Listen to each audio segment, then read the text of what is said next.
Hello and welcome. My name's James Whitcomb. I'm the candidate coach, and thank you very much for joining me today for our Job Seeker Masterclass. This is our most comprehensive workshop that you're attending today. And in this workshop, we're going to touch on all the key things that you need to do when you're looking for work. So, in some of our other workshops, we focus just on resumes or just on cover letters. We run workshops focused purely on interviews and purely on how to give great answers to interview questions. But in today's workshop, we're going to be touching on all of the topics. We're going to be going from the start to the finish of the interview process, and we're going to finish with how you can negotiate a better salary offer. So thank you very much for joining me. It's great to have you with me today. I hope you learned something from today's session. Now, if you've been looking for work for some time, it can be quite easy to, feel quite disheartened throughout the whole process. But throughout my career, and I'm a director at a recruitment agency, I've seen candidates just change one or two things in a small way. And that has made all of the difference. So throughout today's session, don't think that you need to go away and change every single part of what you're doing when you're looking for work. Maybe aim to go away with two or three key takeaways. What are the two or three things that you can take away from today's workshop to go and help you improve your chances of landing a job? Because whether you've been looking for a job for 5 minutes, 5 days, or 5 months, it's always competitive. It is always really competitive. You might have heard recently in the media, reports around the fact that unemployment is low. And that is correct. Unemployment is low. However, regardless of whether unemployment is low or unemployment is high, it is still really competitive when you are looking for work. It is still a really competitive process. And so if you can learn a couple of tips, then that's going to help you on your job seeking journey. All righty, let's get stuck into it.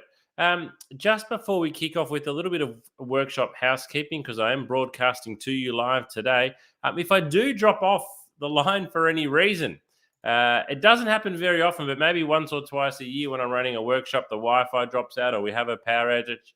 If something like that happens today, please hang on the line and just wait for me to rejoin. Take lots of notes.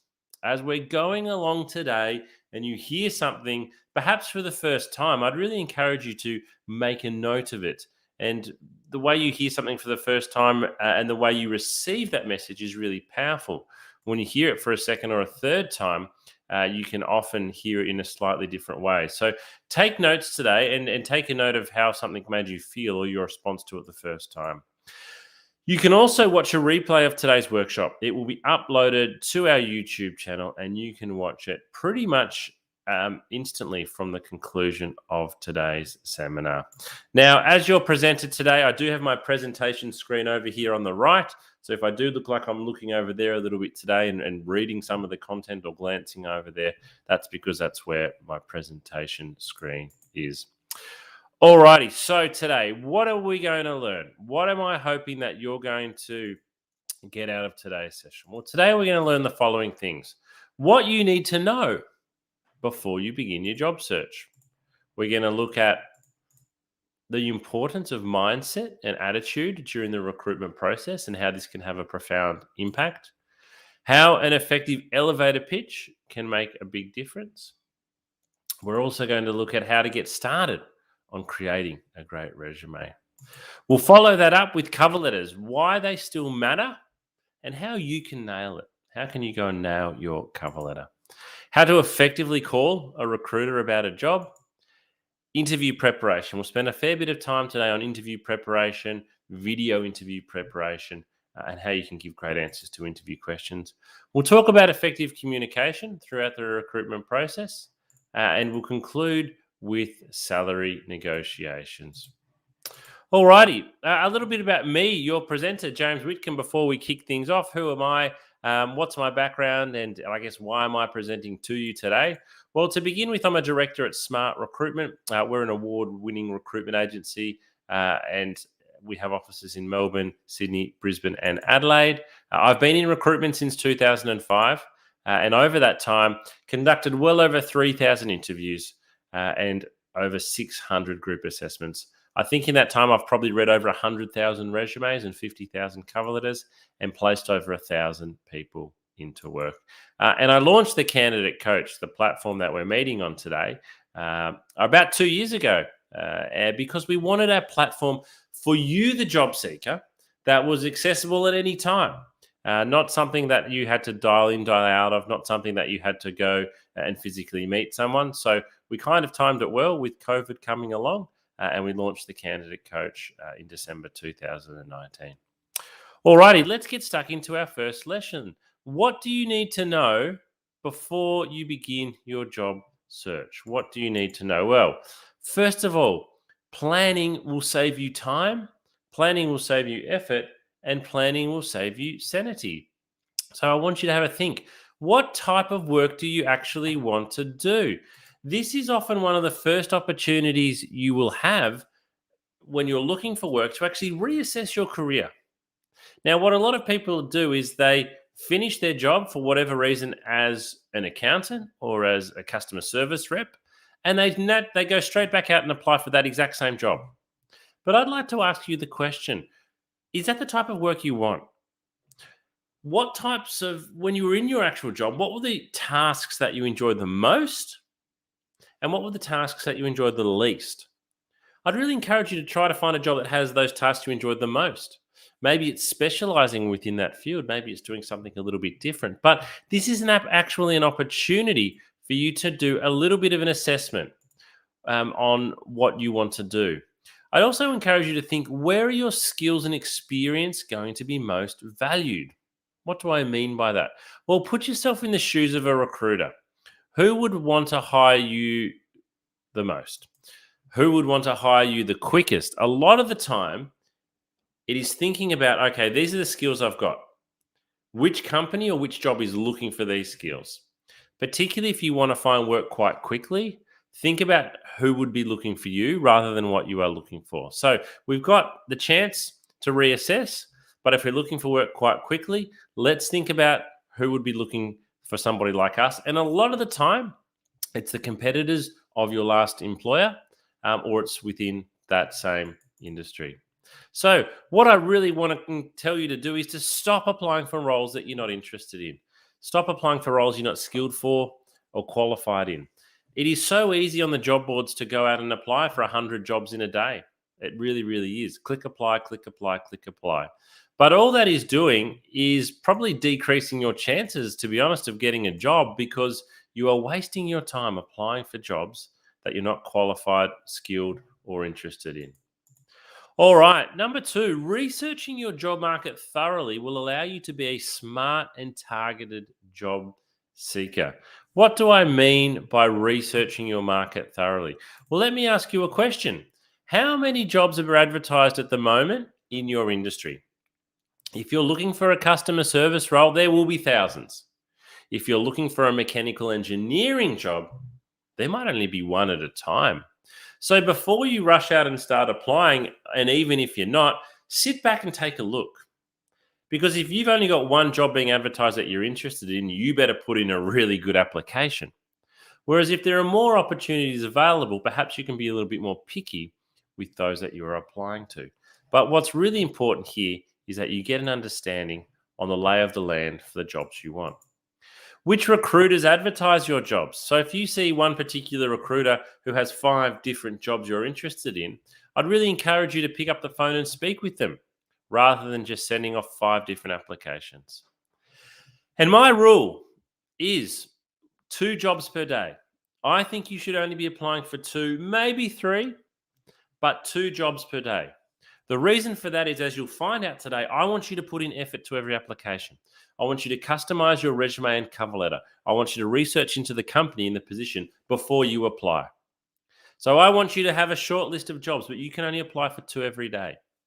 Now you might be thinking, oh, well, that's a bit of a waste. I'm really wanting to find work. Well, applying for 2 jobs a day is still 14 jobs a week. It's still 60 jobs a month.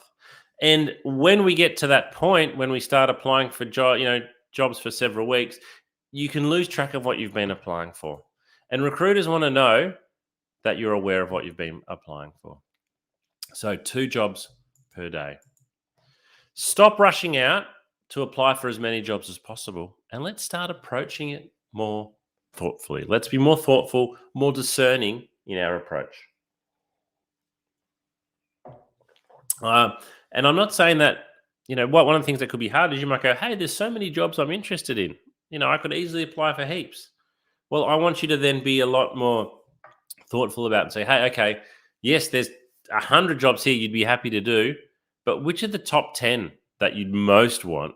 And then of those top 10, which are the 2 that are the absolute standouts? And thirdly, the way you handle rejection may help you actually land a job. It sounds really silly, but you are going to get rejected a lot, and then you're going to get rejected some more. And some of you attending the workshop today might have been rejected for 6 to 12 months. You might have made hundreds of applications.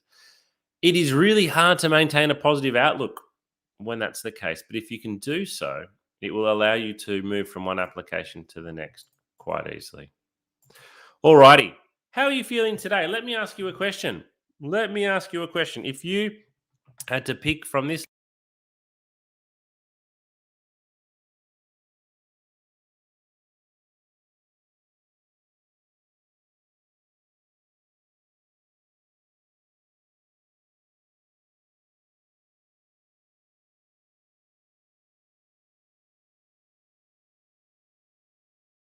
question, and there's a bit of a reason behind it, is I want to know, same question again, how do you present yourself as a job seeker? So again, you've got the same list of emojis here. But when you're writing your resume, when you're writing your cover letter, when you're speaking to someone on the phone via Zoom or face to face, how do you actually present yourself as a job seeker? How do you present yourself as a job seeker? Because we can actually tell. We can sometimes tell in the tone of your resume and cover letter. We can certainly tell by the tone of your voice. We can tell by the body language when you're interviewing somebody. How you present yourself as a job seeker makes a huge difference. So, what you want to have is a job winning attitude and a job winning mindset. I want to share a quote with you from well known recruiter Ryan Biggs. And Ryan writes, I will always go for someone with a fantastic attitude that may need a little bit of development over somebody I will always go for someone with a fantastic attitude that may need a little bit of development over someone who has all of the skill but a bad attitude. So what he's saying there is you can have all the skill. You can be the most qualified candidate. But if you've got a bad attitude, guess what?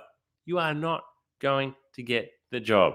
And likewise, even if you don't have all of the skill, even if you don't have all of the qualifications, take some enthusiasm from the fact that, hey, if you present with a great attitude, and I'll show you some of the things today you can do to show great attitude, then your chances are probably better than you think. You can actually beat candidates who've got more skills and more qualifications if your attitude is better than theirs. All right. So let me ask you this question then. Put yourself in the shoes of a recruiter.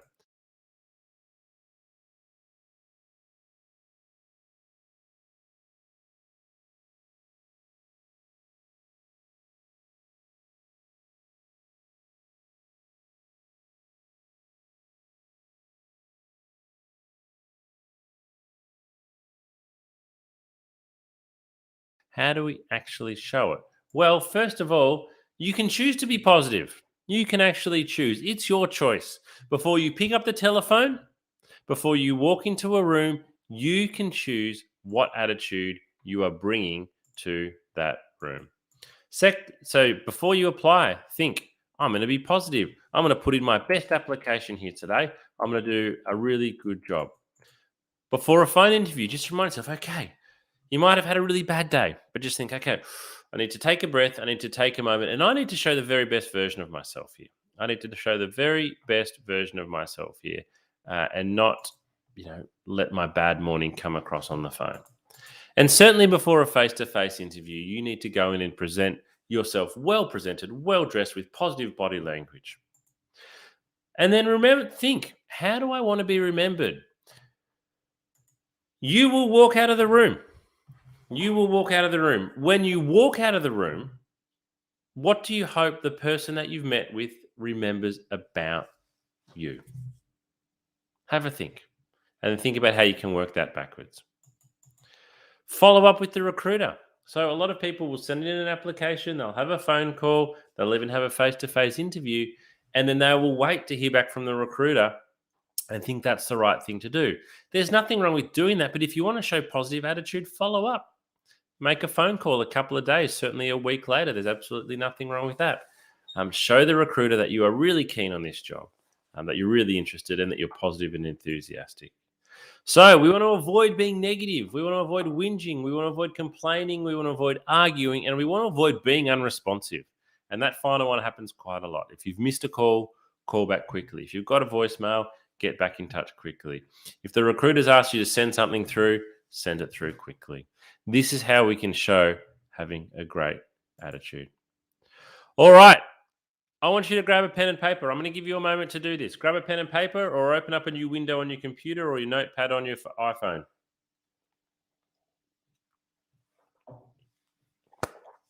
I want you to write down the following. Now, I don't want you to actually answer them because that will take too long, but I want you to write down the following. 1, name. So write down 1 name. Write down 2, overview of your work history. Write down 3, your top 3 skills. And write down 4, what is the type of work that you are looking for. So what I'm asking you to do here is create an elevator pitch. Now, some of you might be familiar with an elevator pitch, but for those of you who aren't, an elevator pitch is a brief but persuasive statement. And a brief but it's commonly used in sales, most commonly used in sales. A brief but persuasive speech or statement.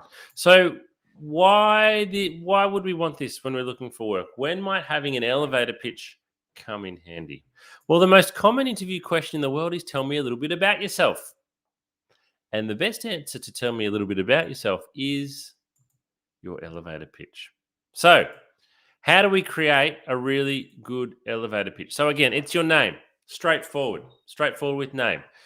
Number 2, it's an overview of your work history. So when I say overview, that's what I mean. It's not a full detailed rundown. We need to go through our whole elevator pitch in about 30 to 60 seconds. So an overview of your work history. Number 3, it's your top 3 skills. Your top 3 skills. Now, this might change a little bit depending on who your audience is. So let's say you're happy to find administration work, but you'd also be happy to find customer service work. And you've potentially done both. So the skills that you might mention here for each one would be different. I'd also encourage you with your top 3 skills to make at least 2 of them what we'd call hard skills. So a lot of people say, I've got good communication, I'm a hard worker, and I'm always on time. Those things are fine, but they're not measurable. Anybody can say them, and they're not hard skills. So if you were going for an administration role, you might say that one of your top 3 skills is your typing speed is 80 words per minute at 95% accuracy. So include at least 2 hard skills, depending on your work and the type of work you're looking for. What is the type of work that you are actually looking for at the moment? So I'm going to show you one that I've prepared earlier. I don't want you to be intimidated by this in any way, though, because as I said, I've been in recruitment since 2005, and I coach people on how to write a really great elevator pitch. So my elevator pitch should be really good. All right, here it is. If I was looking for work at the moment, this would be.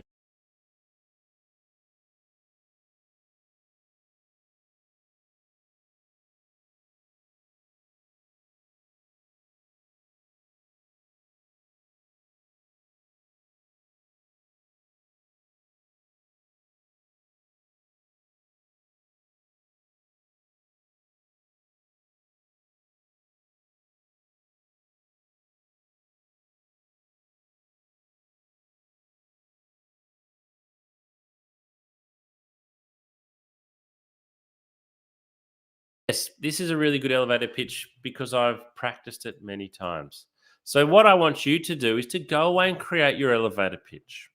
Go away and create it. Write down your answer to those 4 things and then rewrite it several times until you get it to the point where it's as good as it can be. Till it's as good as it can be, till you're really happy with it. I didn't just create my elevator pitch on the first attempt. I rewrote it several times. Once you've got it to the point that you're really happy with it, I want you to have several copies. I want you to have a copy saved on your phone. I want you to have a copy stuck on the fridge or on the kitchen bench, maybe a copy printed out in your handbag. The reason being, if someone calls you about a job and says, look, just tell me a bit about yourself to start off with, you're going to think, oh, that's my elevator pitch. And then you're going to think, what is it again? And if it's on the kitchen bench in front of you and you've just got to look down, it can get you started and off you go. And then finally use it. You create your elevator pitch so you can use it. It is a great way. It is an absolutely fantastic way, because when we say to candidates, tell me a bit about yourself, a lot of candidates go, would you like to know about my work, or would you like to know about me outside of work, or a bit about myself? I've been working in finance for 7 years. And it is a really friendly question in some ways, and it's a bit of an icebreaker, but don't drop your guard. This is your first opportunity to create a great impression. And if you come with a great first impression and give a really good elevator pitch type answer, the recruiter's impressed very, very quickly. And you're up to this level. Whereas if you have a bad first answer, you're down here.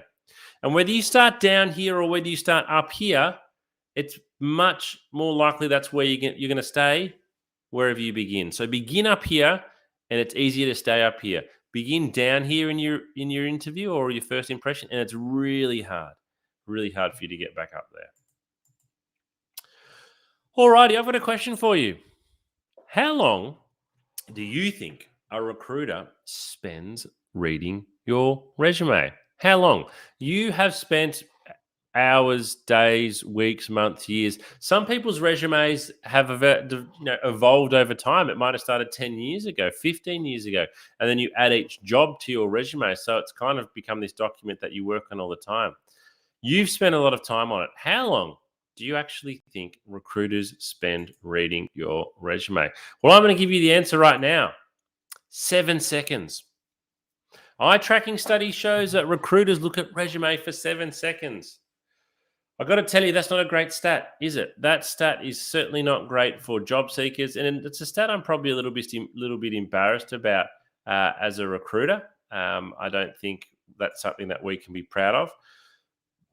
It is important for me to point out that 7 seconds doesn't mean that they stop reading at 7 seconds, but it's at the 7 second mark where the recruiter decides whether or not to keep reading your resume. At 7 seconds, they decide whether or not to keep reading your resume or whether they're going to move on. So we've got a very short period of time here where we really want to impress the recruiter.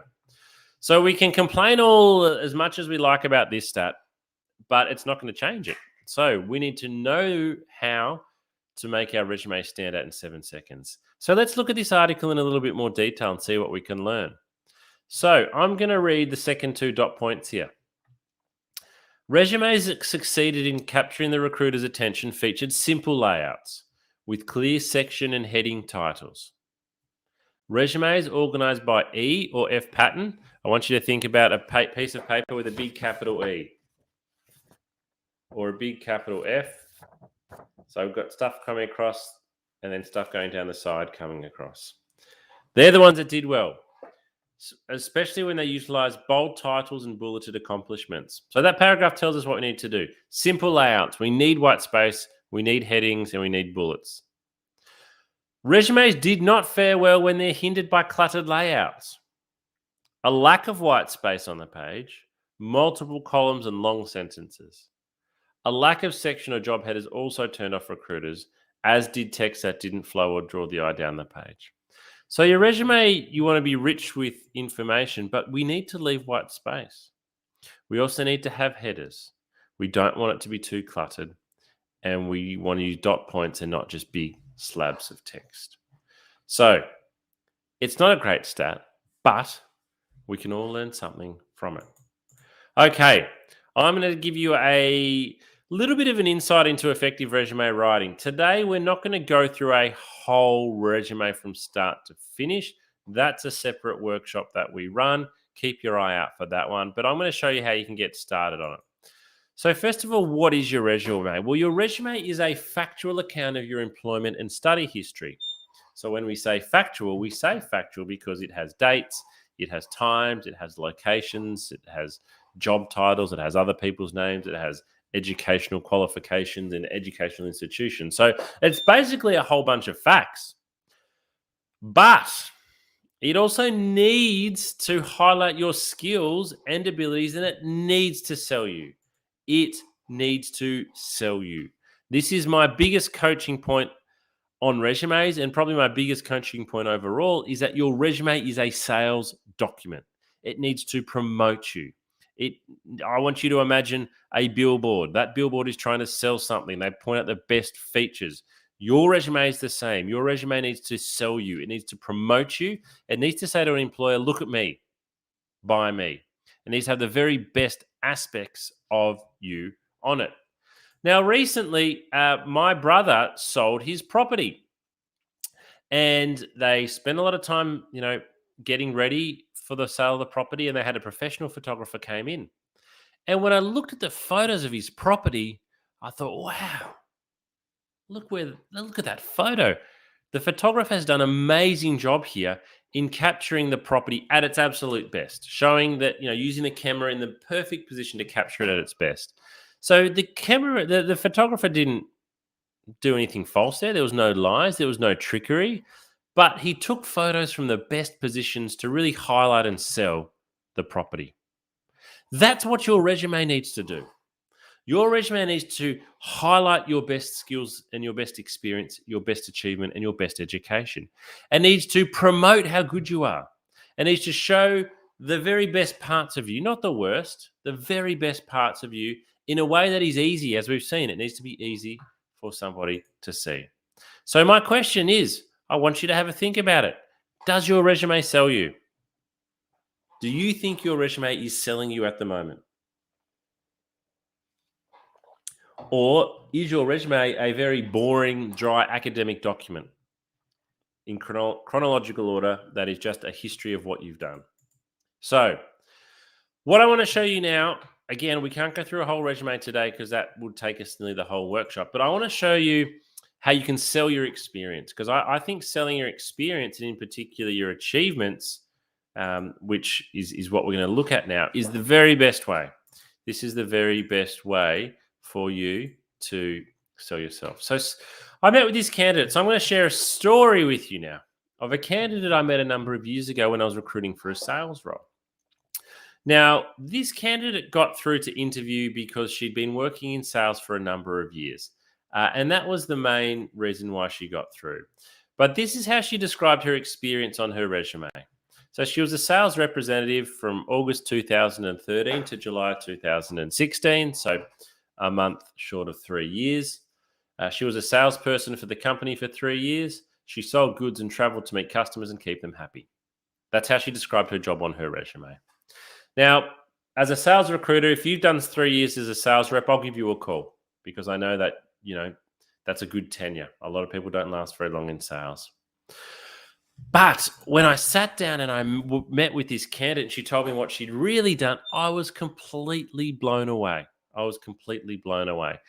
Even though she was a salesperson, she had massively undersold herself on her resume. So I worked with her, and this is what we changed her resume to. So this is the before, and this is the after. So same person, same job. This is it described in a better way. So what you'll see, first of all, we've got 2 bold headings. So we've separated responsibilities from achievements. We've got lots of dot points, short sentences that are easy to read. Now, I've used 9 dot points for responsibilities here. In 2022, that's probably going to be too many. I would probably go more with 6 or 7. But we've separated responsibilities from achievements. Now, I won't read through all those responsibilities. You can cast your eye down there now. But what I really like about this is, by reading the way we've put these responsibilities, it's easy to get an understanding of exactly what she did.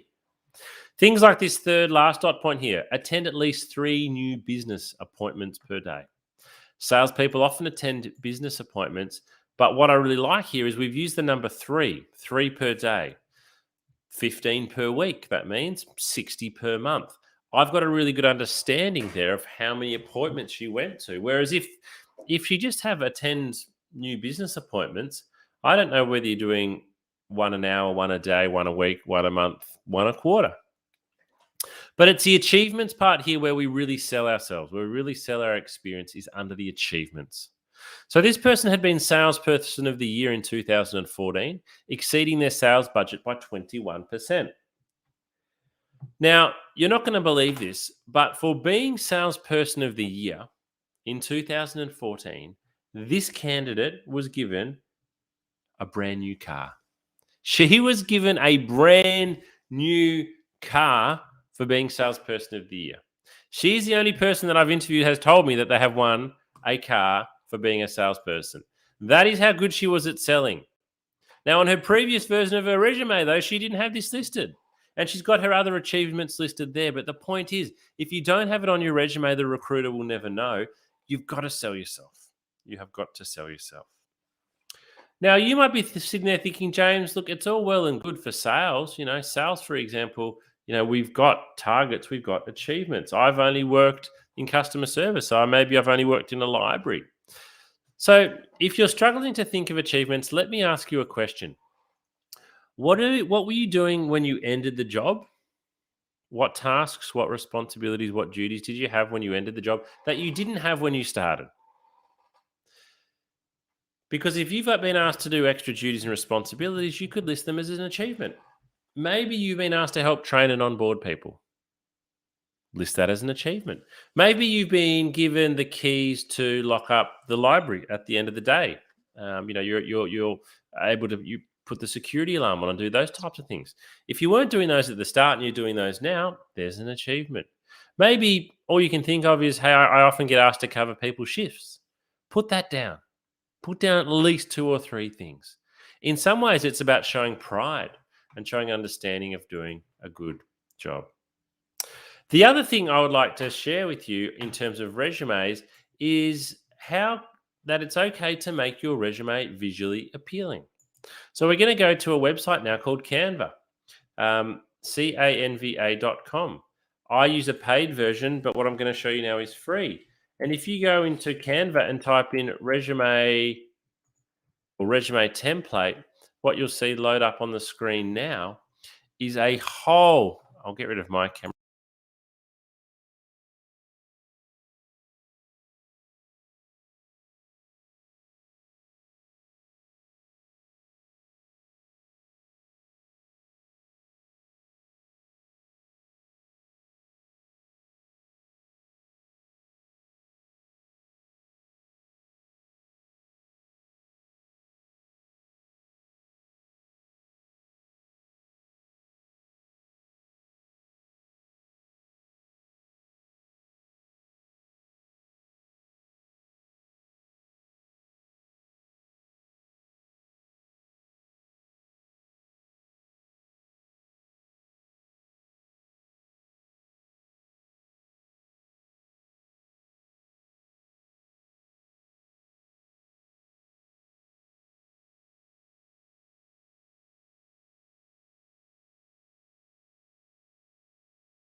canva.com.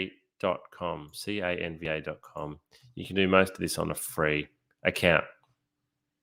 All right. So my summary for you for resumes is sell your skills, sell your achievements and your experience, but your achievements are the main one. Sell, sell, sell, sell, sell. Make your resume easy to read.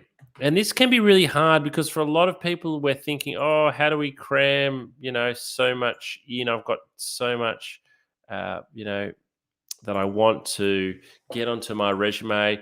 But you don't need to get everything onto your resume. Less is more, and it's the recruiter's role, to ask questions about, filling in the gaps.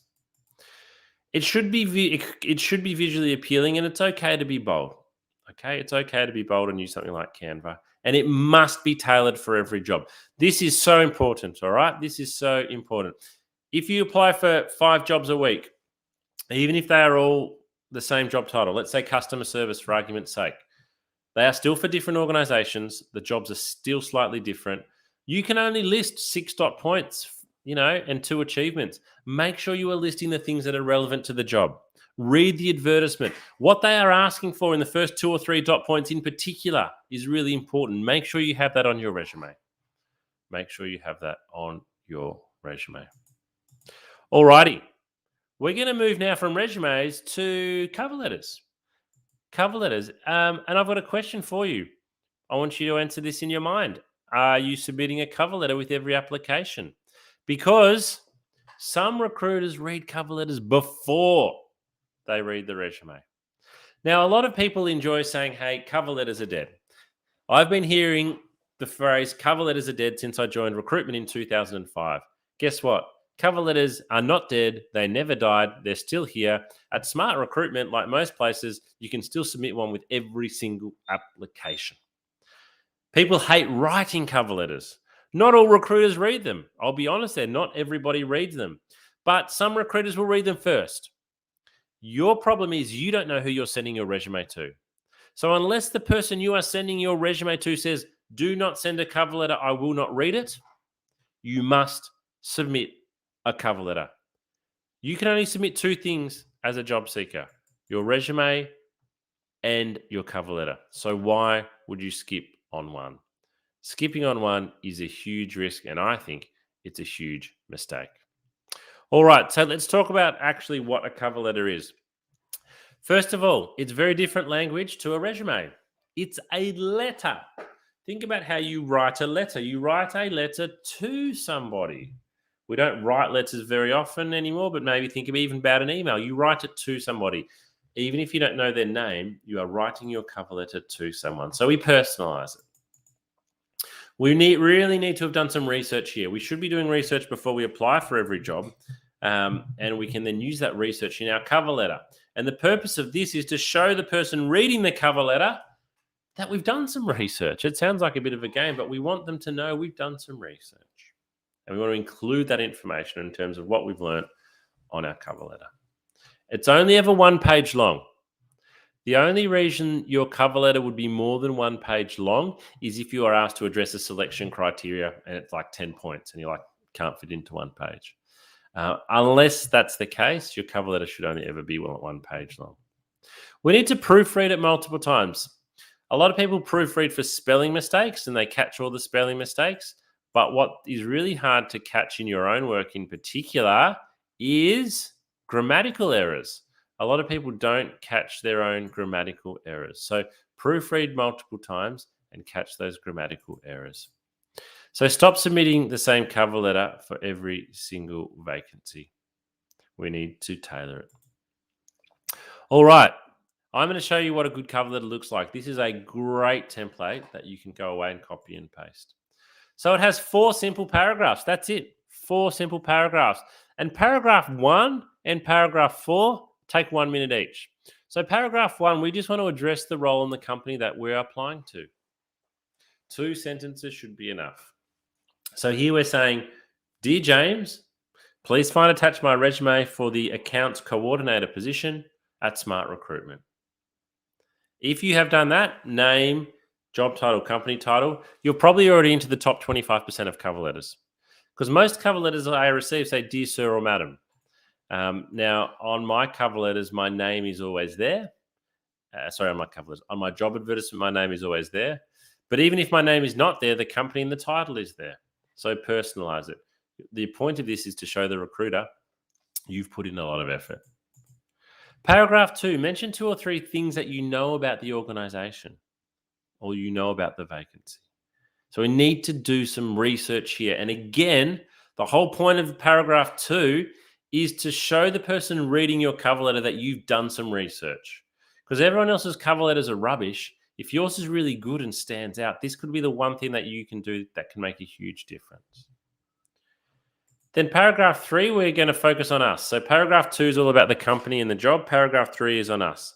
We're going to mention your key skills or experience relevant to the position. Again, it's 2, maybe 3 things.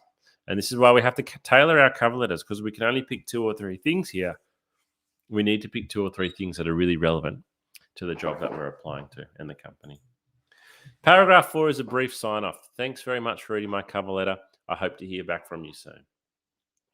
So I'll give you a moment to take a screenshot of that.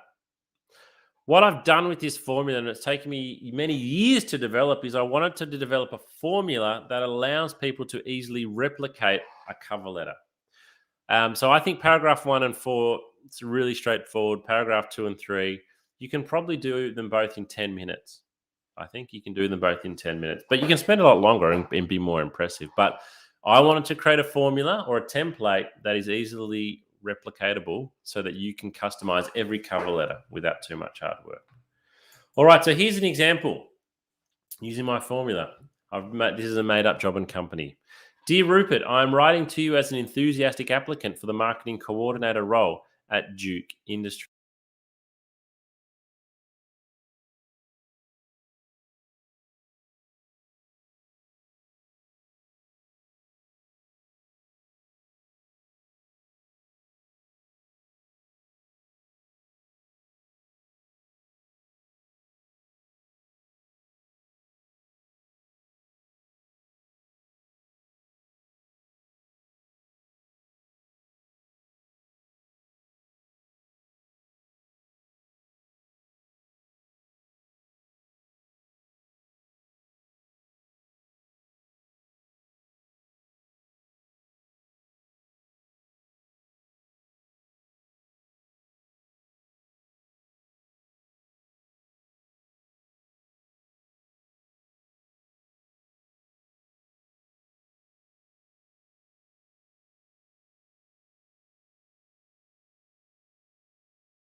Paragraph 1, up the top here, name, company name, job title.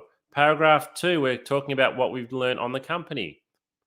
We've done some research. Paragraph 3, we've picked 2 or 3 things we've done relevant to the job.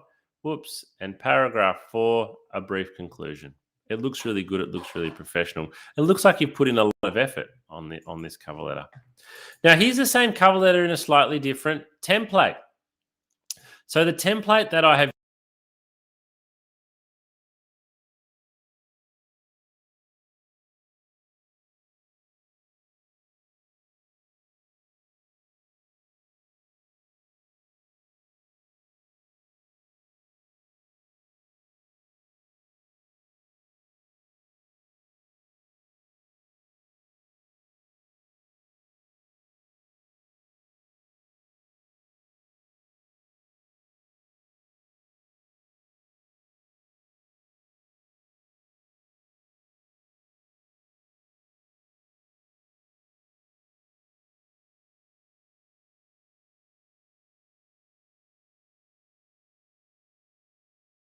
own personal brand. Alrighty, we've come so far. Let's go a little bit of a recap on today. We've talked about researching and finding the right role. We've gone on how we can create a great elevator pitch. We've done that. Maybe we've had a phone call even. We've been able to put our elevator pitch into practice. We've tailored our cover letter. So you found those 2 jobs that you're going to apply for. You've done some research. You've tailored your cover letter to the job. You've created your awesome cover letter as well, and you've tailored that. So you've done a lot of work so far. You've clicked apply and you've sent your resume off. Now what? Now what are you doing? Tomorrow, what are you doing? What's happening with this application?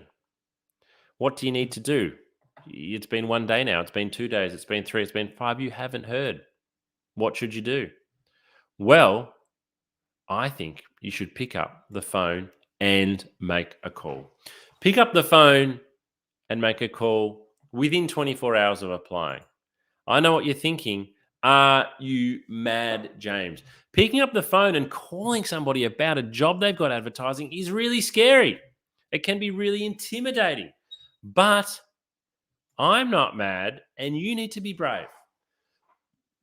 Particularly if you've been looking for work for some time, I would really encourage you to make a well planned and organized phone call. And I'm going to show you how to do it. I want you to consider the following scenario. When I'm in my recruitment office in Melbourne and I sit down and I've got 10 or 12 recruiters around me, they're busy on the phone, they're doing phone interviews, they're reading resumes, they're walking in and out of face to face interviews or Zoom interviews. They've got lots of resumes to read. If the phone rings and they pick it up and say hello, and it's you on the phone, even though they've got 100 resumes to read, guess what? We're speaking with you now. And if you sound organized and if you've got some really good questions, I might bring up your resume while we're speaking. So I'm not looking at those 100 resumes anymore. I'm looking at your resume. And what you're actually doing here is, if you think everyone's getting 7 seconds of resume exposure, but if you can speak to the person on the phone, you might get 3 minutes, 5 minutes, 20 minutes. You are significantly increasing your exposure. Now, exposure doesn't mean you're going to get a job interview or get a job. What it's going to mean, though, is you get a lot more consideration. And it also means that assumptions or incorrect assumptions might not be made. So I'm not mad, and I'd really encourage you to be brave. But what we cannot do is make a bad phone call, because our exposure then will have a bad outcome. So this is what we need to do. How do we effectively call up a recruiter about a job? So first of all, we need to know the name of the person we're wanting to speak to. And we need to expect them to answer the phone. This sounds really silly, but a lot of people say, I never can get a recruiter on the phone. When they do answer, the candidate's like, sound organized. Think about your first impression. If they don't answer the phone, the first call, leave a voicemail. What I would then encourage you to do is to continue to call back once or twice a day, but only ever leave one voicemail. Only ever leave one voicemail. Ideally, you're just hoping to catch them when they're sitting at the desk and they pick up the phone. Number 2, we need everything printed out in front of us. So we want resume, cover letter, job advertisement, elevator pitch. We want it all laid out in front of us. The reason being is you're going to feel nervous. And when the recruiter asks you a question and you're not really sure, if you can just look down and you can see your elevator pitch, or you can see some of your skills written on your resume, it's really going to help you. You want to be familiar with the position, familiar with the advertisement. You need to have done your research. So we've talked about this with your resume and your cover letter. You need to have done your research, okay? And you want to have those notes in front of you as well. You want to be clear to the recruiter with which role you're referring to. Some recruiters might be sitting over 50 different vacancies, from recruiting a CEO to a marketing manager to a sales operations person to a data analyst to a chemical engineer to a mechanical engineer, a Java programmer, a nurse. Could be recruiting all these jobs. So you need to let the recruiter know early on, I'm calling up to discuss the occupational safety vacancy. Let them know early on. Now, this is the most important point. Have 2 or 3 questions prepared and written down in front of you and practice them before you call. Actually, I'm going to change that. I'd say have 5 questions written down, just in case 2 or 3 of them get answered and you don't get to ask them. The purpose of these questions, though, is to do 2 things. 1, to help you show off, sell yourself, but 2, to show you've done a lot of research.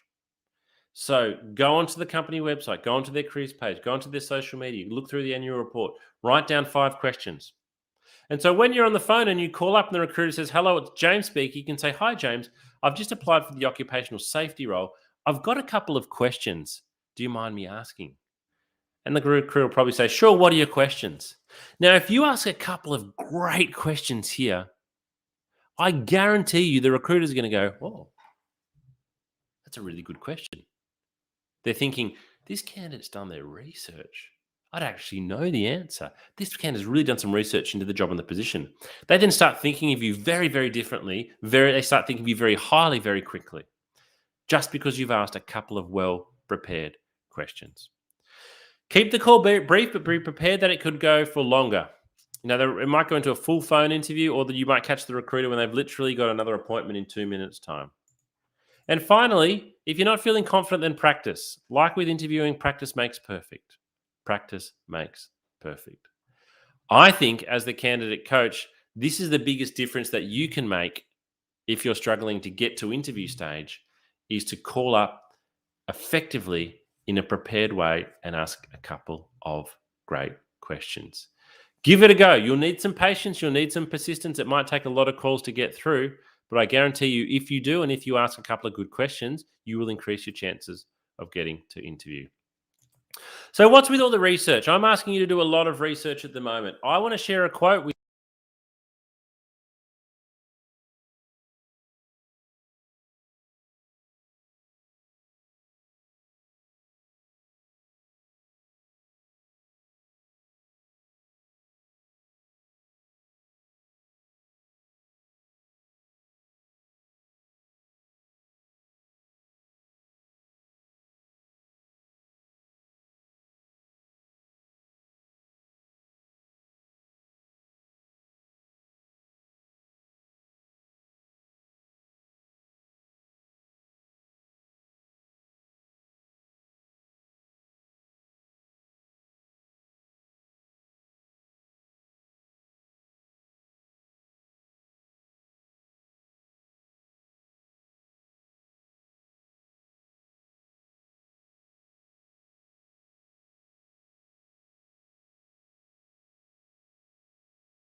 of your application.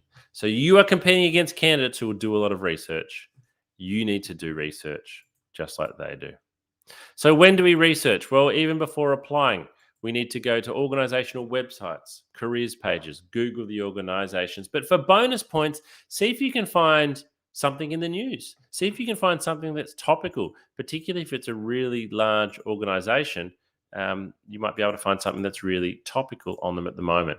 I am always impressed when a candidate can tell me something or ask me something about it, the company I'm recruiting for, that I don't know. And then let's research the position. So we really need to read and understand the job advertisement. And if we've been asked for an interview, ask for the position description and read and understand that. Try to understand where the position fits into the structure of the organization and how it adds value. This will really help you stand out. All right. Let's talk about interviews now. So let's take a moment again to pause. Let's go back to the start. We've done the research to find the jobs. We've applied for 2 jobs per day. We're tailoring our resume and our cover letter before each application. We've followed up with a phone call, and guess what? That phone call has turned into being invited in for an interview. So again, it's building blocks here. It's going through the process. But it can feel like a lot of work, and we're only at the interview stage. So we need to keep going. So how are we going to present ourselves at interview? Here's my emoji board again. You probably know the answer by now, but we need to present the very best version of ourselves when we're going to interview. So we don't want to turn up for interview and show ourselves at 50%. We don't want to turn up for interview and go, even if we're feeling rubbish, we've had a bad morning, we've had a fight with our partner, we're upset about something, we've got to leave that all behind just while we're in the interview room. Because if you show yourself at 50%, you're not going to get the job. And the recruiter can only base their decision on you at 50%. But if you can show yourself as close to 100% as possible, then you're giving yourself the best chance of getting the job.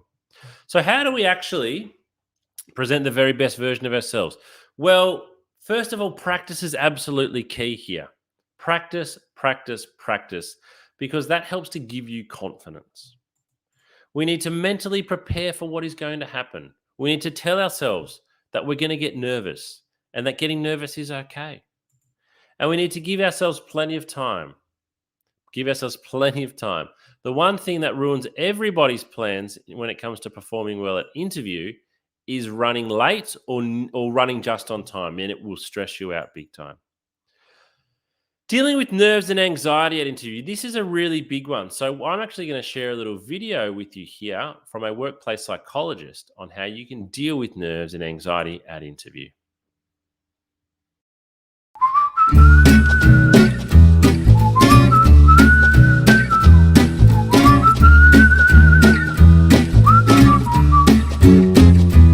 Thanks for joining us at the Candidate Coach, Dr. Barker.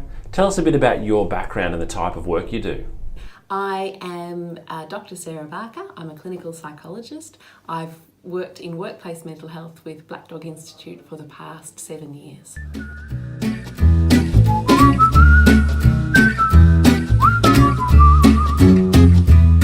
Dr. Barker, why is it common to feel nerves when going for a job interview?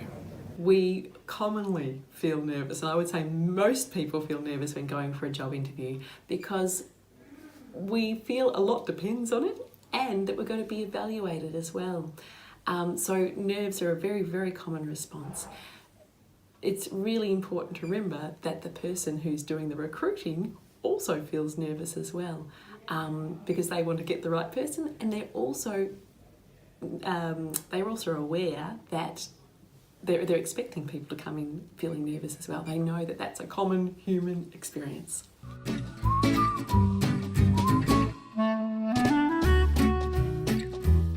What can we do before the interview to help best prepare so that we're not overcome by feelings of nerves and anxiety?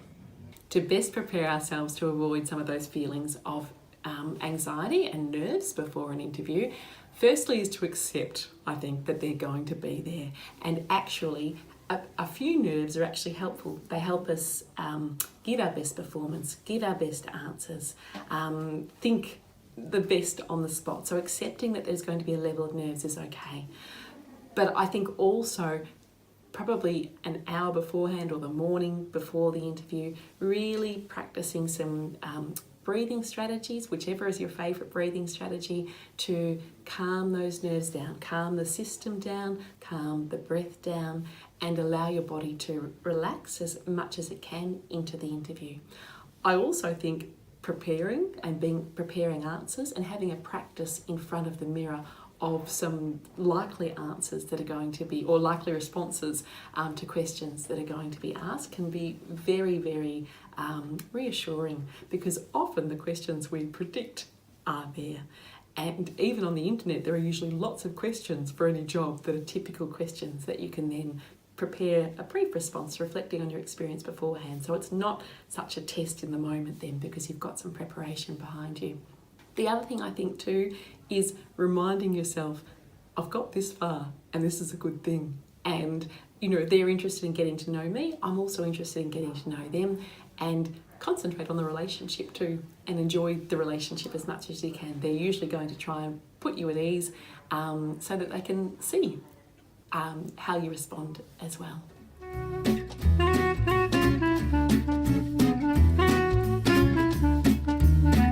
And what can we do during the interview if we feel a bout of nerves or anxiety coming on?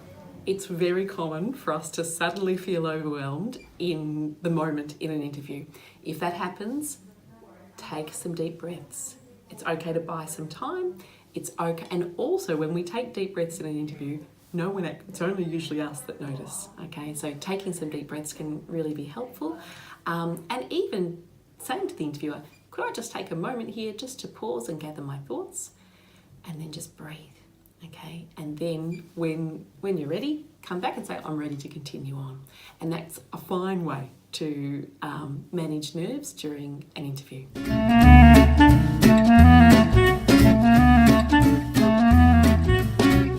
One tip that I think is a really useful one is to have a practice of your responses to the likely questions in front of the mirror.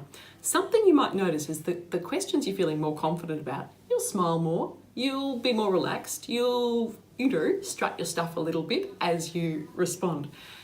You'll notice too, the questions you feel less confident about, you might stop smiling or your face might change.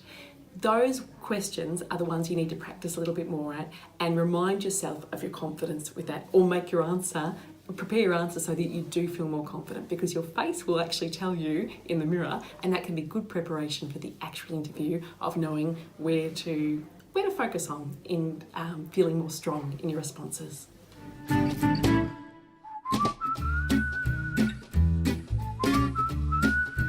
In summary, nerves and anxiety for interviews can be partially managed and avoided by preparing beforehand, using our breathing exercises and techniques to reduce stress so we're going in feeling calmer, and also during the interview by practicing those same skills. Often when we're nervous, we stop breathing or we breathe very shallowly. So if we start noticing ourselves doing that, really being conscious of our breath and paying attention to it and allowing that to carry us through.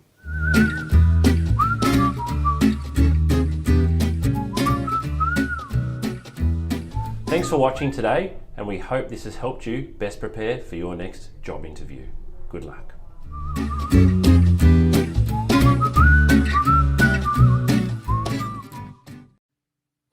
Alrighty, hopefully that video from Dr. Sarah Barker and those tips can be really practical if you really do struggle.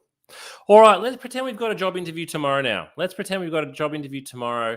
What do we need to do? Because the preparation certainly starts well more than a day before. But if we had a job interview tomorrow at 10 a.m., what do we need to do on the day of the interview? So there's several things we need to do. We need to make sure we know how we're going to get there. As I said before, the best plans, the best preparation will all be wasted if you arrive late or even if you're rushing to get there on time because you're going to feel stressed and anxious. We want to make sure that our clothes are ready the day before, not waking up in the morning and doing it that day, because what if you pull out the shirt or the pants that you're planning to wear and you discover they've got a coffee stain on them or they're ripped or the iron's not working? Get your clothes ready the day before. Likewise with the shoes and likewise with printing everything. Again, if you've been asked to bring something along that you need to print out, get it done the day before and do any assessments that you need to do as well. So if you've been asked to do a test, do it a day or two before and have a practice. Have a practice of your interview answers. So the aim here really is that when you go to bed the night before your interview, everything's ready. It's going to be hard for you to have a good night's sleep probably the night before the interview. But if you're lying there thinking, I've got to find my shirt, I've got to find my dress pants, I've got to polish my shoes. Actually, where's the shoe polish? You're not going to be able to settle. At least if you do it all the day before, you can hopefully give yourself the best chance of having a good night's sleep and you are prepared. All right, beep, beep, beep. The alarm's gone off. It's the morning of the interview. You probably haven't had a great sleep, but you're up now. What do we need to do that day? Well, really important is that we need to actually start off by having breakfast. You need a full stomach to give you energy, to get your blood sugar levels going. You also need to have a full stomach because sometimes when I interview people in the morning, if they skipped breakfast, I can smell it on their breath, which is really unpleasant. We need to shower, shave, we're brushing our teeth, we're fresh and clean. We want to avoid strong odors. If you are a smoker, try to avoid smoking. However, I would rather you have a cigarette than be really struggling with your nerves. Sorry, not your nerves, with your shaking. Give yourself plenty of time. Take an umbrella, take mints, those types of things, and get to the location 30 to 40 minutes early. But don't arrive at reception. Don't rock up to reception 40 minutes before your interview. Maybe wait downstairs or in your car and arrive at reception 5 to 10 minutes before. Now, take to the interview, we need to take with us a compendium. So there's a photo of a compendium on the screen there now. You can buy one of these from Officeworks or your local news agency for $20 or $30. And by taking this along, you look really professional. Looks professional having this under your arm. I always take a compendium to any business meeting I have. I also take a compendium to any interview. But as well as looking good, it has a practical application. So everything listed below there, you should have in your resume. We want copies of our resume, cover letter, and elevator pitch, just in case. We want some questions written down, a bit like when we're making the call. Let's take some questions we can ask, and yes, you can do this. We want a copy of the ad. Always take along photo ID and payroll information, even if you haven't been asked, just in case when you get there, the recruiter asks you if you've got it and was expecting you to have it even though they haven't asked, and anything else. So use a compendium. Take this along with you. All right, video interviews. That's what's happening at the moment. How do we best prepare for a video interview?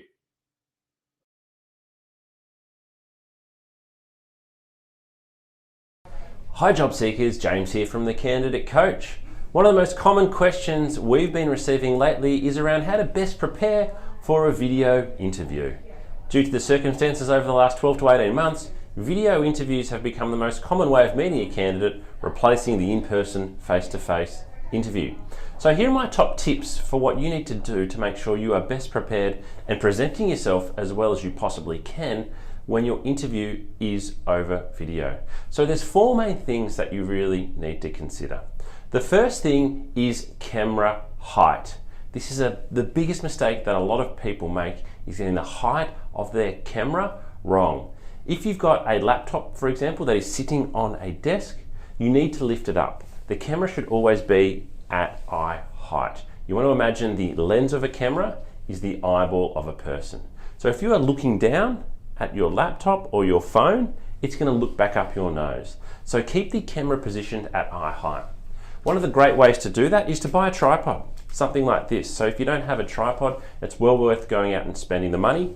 And here's another one that I've got here. This one in particular I find to be really, really good. These have both got lights which help, but this one here, you can adjust it to a full standing height if you like. And it's available for not much money from a retail store. The second thing that is really important is the lighting. So having the light shining on your face. You don't want to have light shining from behind you because that creates a lot of glare. So have the light shining on your face, sit with a window facing you so that you are looking nice and clear on camera. The third thing is audio. You need to be in a nice quiet space so your voice comes across clearly, so that you don't have to yell, so that the sound is not distorted. If you are using a laptop, make sure you check about the sound direction. Some microphones only record from directly in front, and if you tilt your head sideways, the audio quality can go down quite significantly. And the fourth thing is, remember to show some personality with video interviewing. A lot of people speak to a camera in a different way that they speak to a person. So again, look at the lens of the camera and imagine you're speaking to a person. Smile. Talk with your hands if that's what you do, but don't look around the room. If you're nervous, don't look down at your hands. Look at the camera and give an answer as if you were giving it to a person. This can be challenging, particularly if you are being asked to record answers and there's not actually a person that you are speaking to, but personality definitely comes through on video, so make sure you show yours. And with everything, practice. If you're not sure how you're going to present, or you think, I don't think this is going to work really well, set up your camera, hit record, and just speak to the camera. Talk, see how you look, and practice several times. This is going to be the new norm, or not the new norm, it is the norm for quite some time now, so it's really important that you understand how to best prepare for video interviewing. Good luck.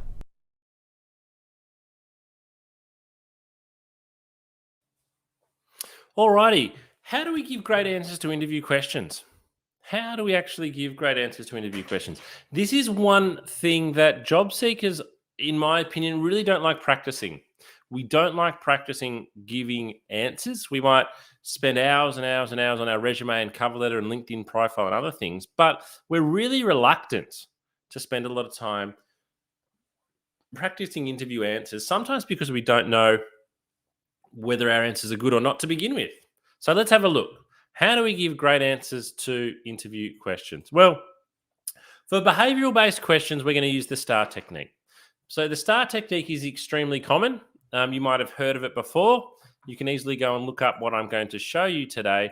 But because not everybody does, I want to share this with you. So the STAR technique, S-T-A-R stand for something. So it's a method of answering questions that's comprised of 4 steps. S is for situation. We're going to describe the situation and when it took place. T is the task. Explain the task and what was the goal. A is for action. Provide details about the action you took to attain this. And R is the result. We want to conclude here with the result of the action. So what actually occurred.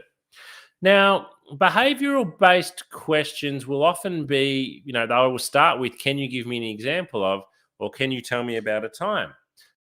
What we're looking for here is we want to see, that's why it's called behavioral-based questions. We want to see what behaviors, what characters, what traits you've got, and how you handle the situation. Some behavioral-based questions will allow you to shine. They'll allow you to sell yourself. So it might be, tell me about a time when you provided great customer service. And if that's the case, you can use the STAR technique to talk about a time you created great customer service. Or there might be a question, tell me about a time you worked in a team when the team didn't get along. Tell me about a time when you dealt with a customer who was unhappy. So just because the question is asking you for a circumstance that wasn't great doesn't mean that you can't give a great answer. So let's go into detail with the STAR technique then. So the S, we want to set the scene. Set the scene of the story by giving the context and the background of the situation. If you're asked about teamwork, your response should include the project details, who you were collaborating with, when you undertook the project, and your location at the time. So what a lot of people do here is they skip through too many of the details too quickly when giving an answer.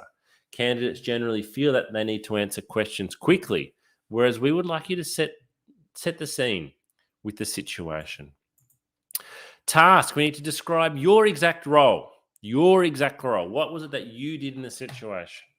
We want to make sure that the manager knows what you were specifically assigned to do rather than what everyone else did. So for S for situation, you can talk about where's the team, but T for task is about you. All right, A is the most important part of the story. This is the action. So here you explain how you handled the difficult situation or you conquered the problem. Say whether you did it alone or together as a team. What you're trying to communicate is your assessment of the situation and your response to the problem, as well as how you got the team involved. So what did you actually do here? Share as many details as possible, as it says, so the interviewer can follow you. As you do so, avoid acronyms and avoid company-specific jargon.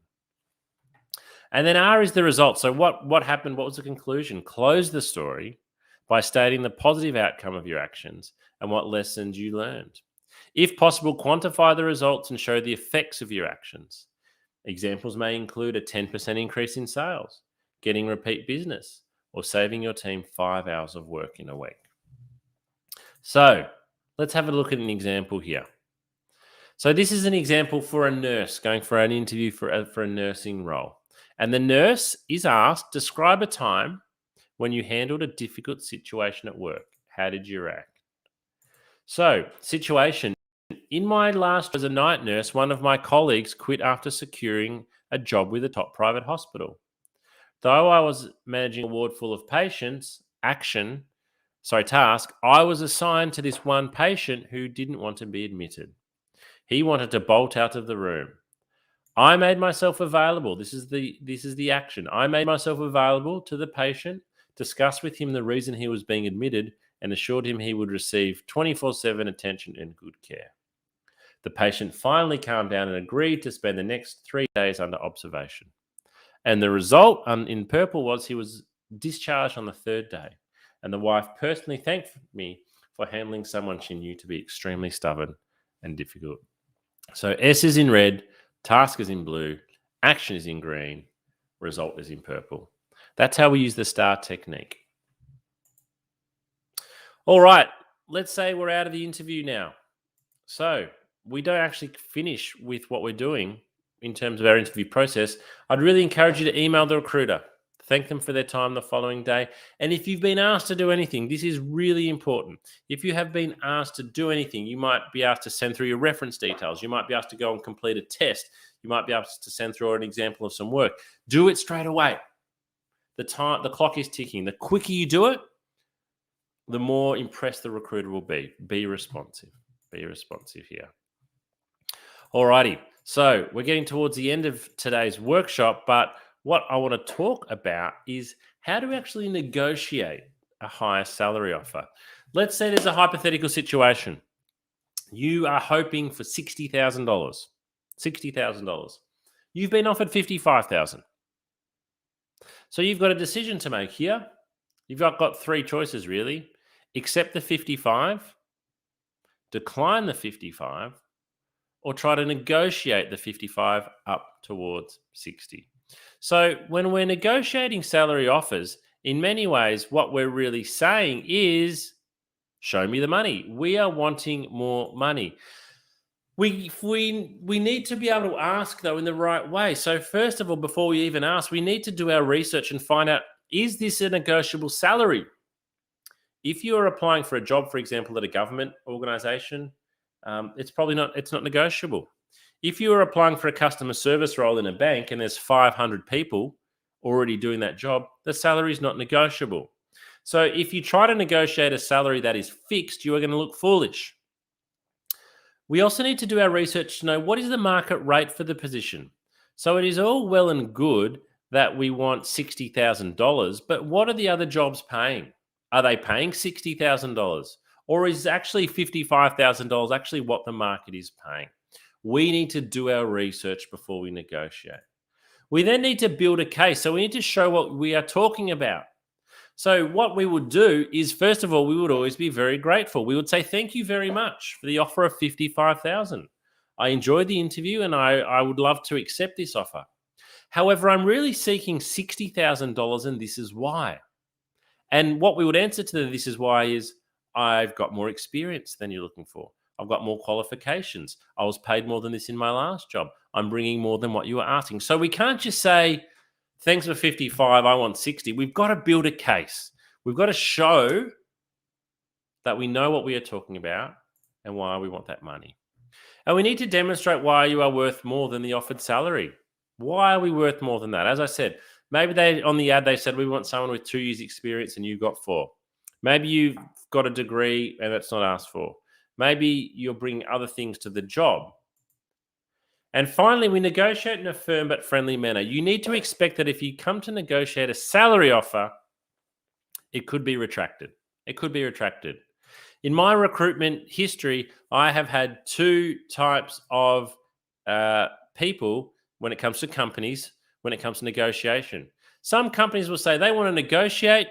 No way. We've given them a fair offer. If they don't want to work here, we'll remove that offer. That could happen.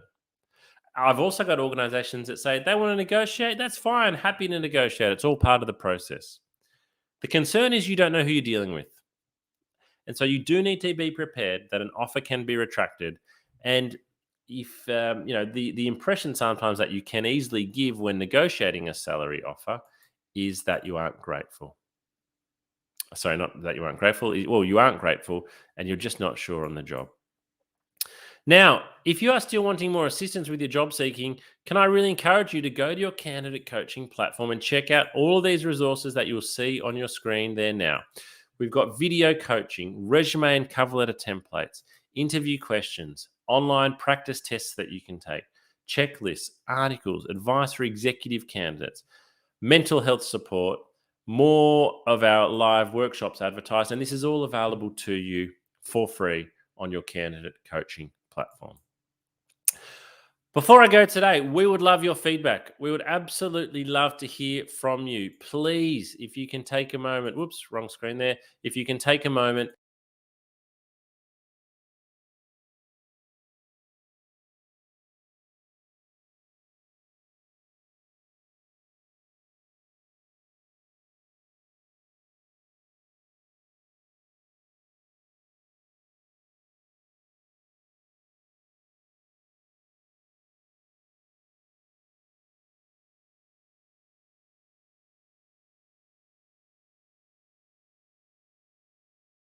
all one word, follow our LinkedIn page and you will keep up to date with all of our events and our new features.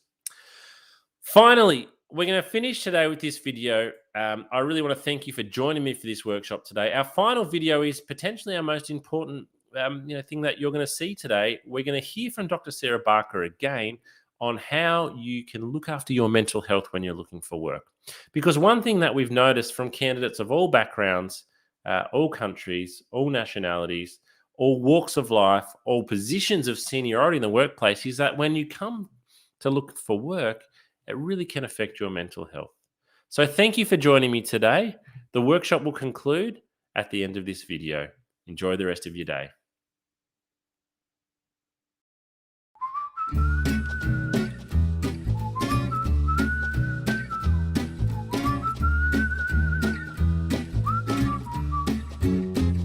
If you're not feeling terrific at the moment and you feel like your mental well-being has taken a little bit of a dip, please remember this is not going to last forever. There's lots you can do to manage your mental health and get back on top of it.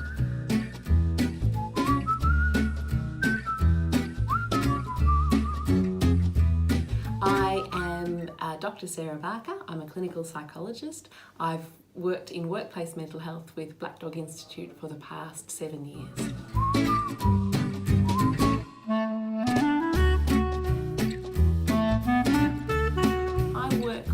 A lot of adults and young people, mainly with anxiety, depression, trauma as well, a range of issues, and many who are looking for work and undergoing that process of trying to find employment.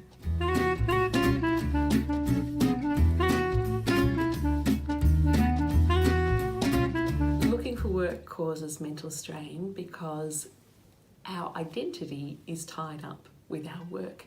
Work gives us meaning, it gives us purpose, it gives us company and connection.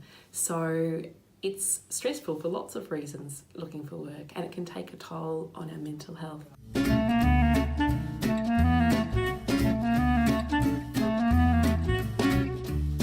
It's really important for us to be aware of the signs that our well-being and our mental health might be dropping. Probably the biggest sign is changes in behaviour. So that might be changes in the way we're thinking or talking to ourselves. We might be saying things like, who would employ me? I'll never get a job. We might be really down on ourselves and really hard and critical on ourselves when normally we're not so hard and critical. We might also, in our relationships, change our behaviour. We might be more snappy or more irritable with people that we love, that normally we might be a little bit irritable sometimes, but not irritable in that way. Losing interest in things that usually sparked us and ignited us and gave us joy. So perhaps usually we like walking the dog and suddenly we start thinking, I can't be bothered walking the dog today.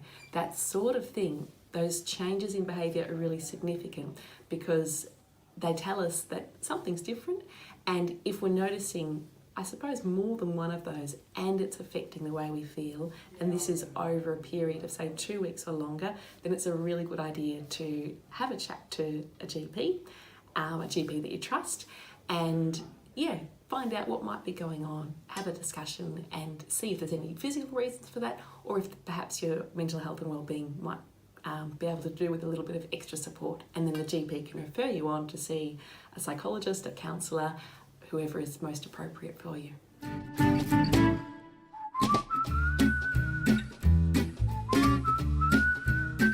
There are so many great things you can do to look after your mental health when you're looking for work, and it's really important that you do. My very top tip would be really talking kindly to yourself and being compassionate with yourself. I think when we're looking for work, we can have a lot more questions like, will I ever get a job? Will I ever be employed? It can feel like this could go on forever. So being kind to ourselves and saying things like, it will work out. There will be a day, my efforts will be rewarded. It will just take time. I just need to keep trying. Reminding yourself of your strengths. And that might even be tapping into people you love and asking them what your strengths are, because sometimes it's harder to find them when our mood's a bit low and we're feeling more worried. We can be harder on ourselves. I think that routine is really, really important to our well-being.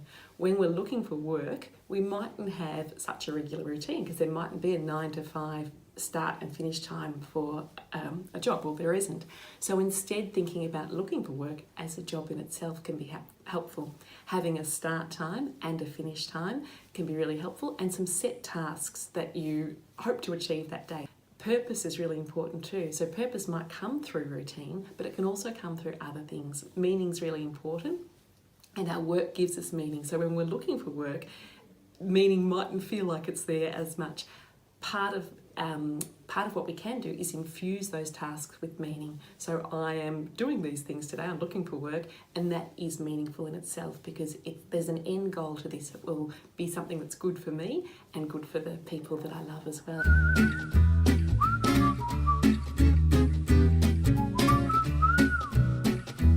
Some excellent resources for looking after well-being when looking for work are the Headgear app. The Headgear app is free, it's evidence-based, it's developed by Black Dog Institute, and it is fun to use. It uses mindfulness, so a technique to really help us relax and reduce physiological arousal, which can often occur when we're feeling anxious. It's got a 30-day challenge, which is just short, bite-sized little challenges to extend your well-being and grow your well-being, and that can be really extra important when we're looking for work. There are also some really terrific resources available through the Black Dog Institute. One of them is a beautiful self-care plan that encourages you to think about your top coping tips, the things that personally work best for you, that are positive coping strategies. Another really good resource is through Beyond Blue, and they've got some excellent resources to look after mental health while looking for work, and also when people are recently out of work as well.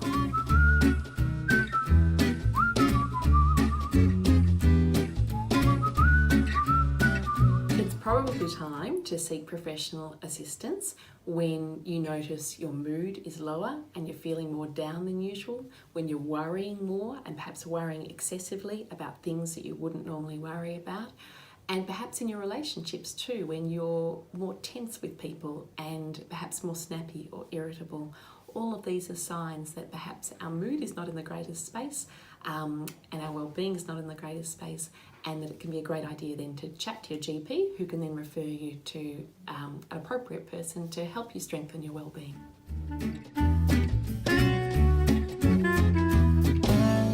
It's very common for people to have a dip, but please know that that's not going to last forever, and that there's lots you can do through looking after yourself, but also through getting access to professional support that can really give you a boost again and get you back feeling good as you're looking for work.